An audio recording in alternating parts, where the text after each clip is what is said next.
Is it starting? Good. Wait. It wants to watch. Okay. So organic chemistry, and this time we're just going to look at the nomenclature of all the chemicals and basically how we name them and how we draw them. Firstly, organic chemistry focuses on carbon. This one element is pretty much the basis of all this, because it's the starting of all life. Pretty much all life as we know it is based around this one element. It's essential to it.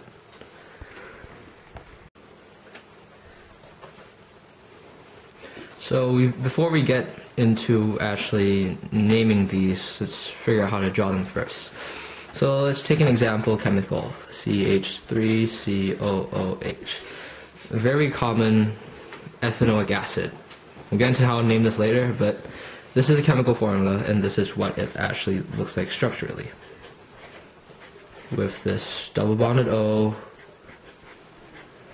2 carbons, 3 hydrogens on the first carbon, and a hydroxide group, hydroxide on the second carbon.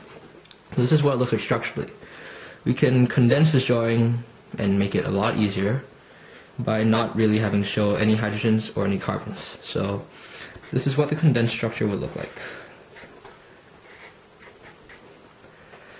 This vertex is where a carbon would be, and this other vertex is where the other carbon would be. Any hydrogens are kind of assumed to be there to fill the 4 bonds that the carbon has to make. So this carbon, even though only one bond is shown, the other 3 are assumed to have hydrogens on it. The second one already has 4 bonds shown, so that's good. So let's take another example. Let's take ethene, so that's C2H4. It actually looks like this. Double bonded carbons and 2 hydrogens on each carbon.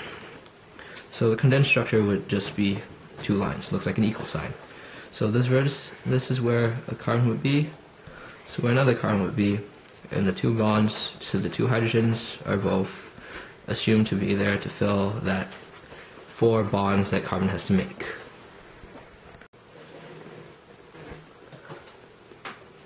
So let's start by naming a very simple compound.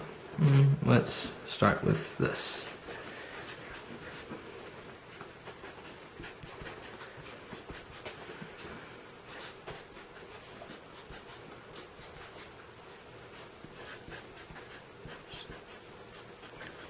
We'll start with this compound. Looks a bit complicating, but it's not too complicating. So what is this? C5, 1, 2, 3, 4, 5, 6, 7, 8, 9, 10, 11, 12, H12. So this would be our chemical formula for this compound. So what would we name it? First, let's look at the carbon backbone. So the longest string of carbons we can make with this. Whatever we try, so let's take this one. There are 3 carbons in the backbone. So from that, we look at our prefixes, and it turns out to be prop, because there are 3. This would also be 3, this would be 3, everything's 3, so yeah, the longest possible chain would be 3 carbons. Now we look at what type of bonds it has in there. So is there a double bond, is there a triple bond, is there some sort of functional group, like a halogen or something? No, right? So we leave it as propane. And since there's nothing special about it, we don't have to say where that special thing is happening. So we've pretty much got this whole part of the compound dealt with. Now we look at branches. So let's name these carbons. 1, 2, let's number them. 1, 2, 3. So where are the branches coming from? They're both coming from the second carbon. You have a methyl group here and a methyl group here. And it's getting kind of messy, but you can tell that they're both methyl groups since they're 1 carbon each from our prefixes. Since they're both methyl, we have methyl right here. We join them with hyphen. Since there are 2 of them, we use our Greek prefix di to signify that we have 2 of these groups. And we looked at where it's coming from. They're both stemming from the second carbon. So we have 2 and 2. This shows the location of these branches, where they're coming from. So easy way to remember this and how to name compounds is first looking at the backbone, which we did here, looking at what bonds it has, double, triple, functional groups, oxygens, anything special there. In this case again, no. And then we look at branches. What branches come off the backbone? We found 2 methyl groups in this case. And you see how we named the backbone first, and looked at the bonds, and we looked at the branches and their locations. So 3 Bs. Nice way to remember it.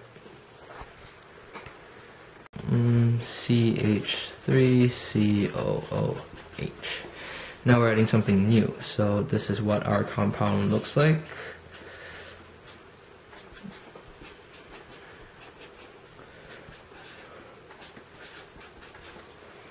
So let's take our 3 Bs again. Backbone, bonds, and branches. So what's our backbone? We got our longest possible chain are these 2 carbons. So we have F from our prefixes. And what kind of bonds does it make? Well, we have this special group right here, the COOH, and that refers to a carboxylic acid, looking at our functional group chart.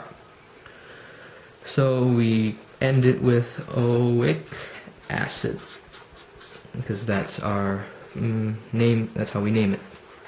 So we have ethanoic acid so far, and there are no branches, nothing really special about that, no methyls coming out from any of these carbons. And I spelt ethanoic acid wrong. There we go. Ethanoic acid. It's not that hard for this one, actually.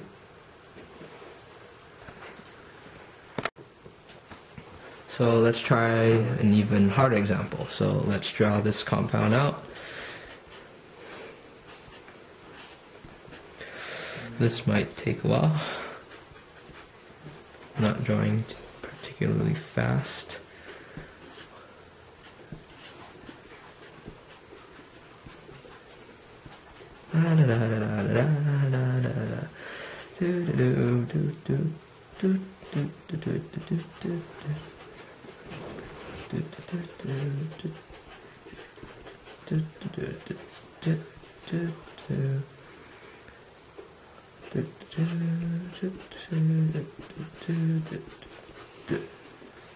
So what's this carbon's formula?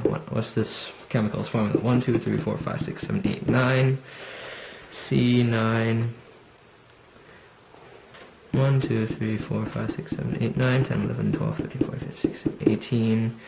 H18. O. So that's our chemical formula.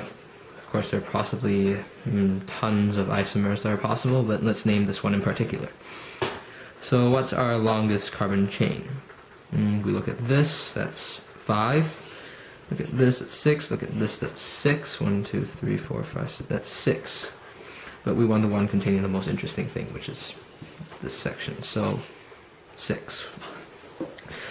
That, we know our prefix is hex. So this is our whole backbone. We got that done. Check. Now let's look at our bonds. What's special about this? C double bond to an O and an H on the end of something. So what does that tell us? That's an aldehyde. So we end with the prefix hexanol. Since an aldehyde's on the end, we don't actually have to specify where that location is. So what branches do we have? We have an ethyl group and a methyl group. Since this is hexanol, we want the smallest numbers, and this is the first one, since this is where the interesting thing happened. So let's work this backwards. C1, C2, C3, C4, C5, C6. So when we name our branches, we want it to be in alphabetical order. So we'll start with the ethyl group, then the methyl group. So we have one ethyl. We don't say monoethyl, just have to say that there's an ethyl. And where does this happen? On the third carbon. So 3-ethyl, and we have another methyl group on the 5th carbon, as we see by numbering them. So what's this compound called? 3-ethyl 5-methyl hexanol. 3-ethyl 5-methyl hexanol. And we're done. So let's go the other way. We'll have a name and we'll draw the compound. Let's start with 3-pentanone. It's almost the reverse, right? So start with the backbone, penta. So you know there are 5 carbons and chain. Pentanone means that it's a ketone, and its special thing is that there is a double bonded oxygen, and it's located on the 3rd carbon. So that's the middle one no matter which way you go. There, we're pretty much done. Just add all the necessary hydrogens to make all the carbons happy.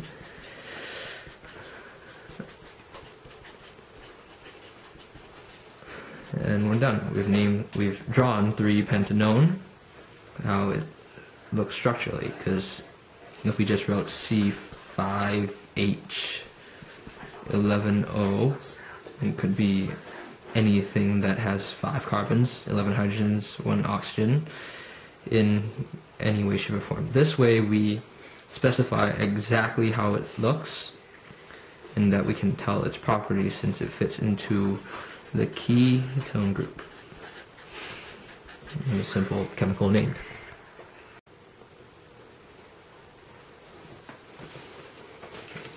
So let's go slightly more complicated. Let's try drawing 3-ethyl, 3-methyl, hexanamide. So again, start with the backbone. Hexa, 6 carbons. We're done with that, and it's an amide from this. So let's do our functional groups, whatever bonds it has. So an amide has an NH2 bonded to the N carbon, along with a double bonded oxygen. And now we go into the branches. 3-ethyl, 3-methyl. So this is 1, 2, 3, 4, 5, 6. So 3-ethyl means that ethyl group is coming out from here, C2H5. We don't want to take up too much space, condense it slightly. And 3-methyl, so we can just draw CH3 coming there. And this is properly named because this has a maximum of 5. But the longest one is 6, so we definitely have a hexanamide, and this is the longest possible chain. And now we just go ahead and add the necessary hydrogens.